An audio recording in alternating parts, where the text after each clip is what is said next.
యేసయ్య గురించి ఎప్పుడైనా విన్నావా?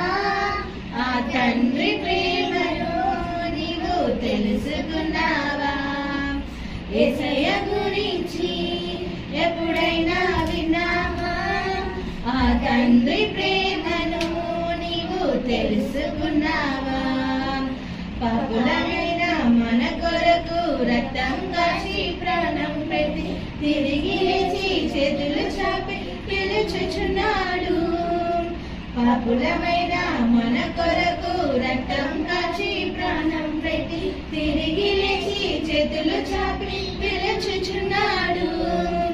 యేసయ్య గురించి ఎప్పుడైనా విన్నావా? ఆ తండ్రి ప్రేమను నీవు తెలుసుకున్నావా? యేసయ్య గురించి ఎప్పుడైనా విన్నావా? ఆ తండ్రి ప్రేమను నీవు తెలుసుకున్నావా?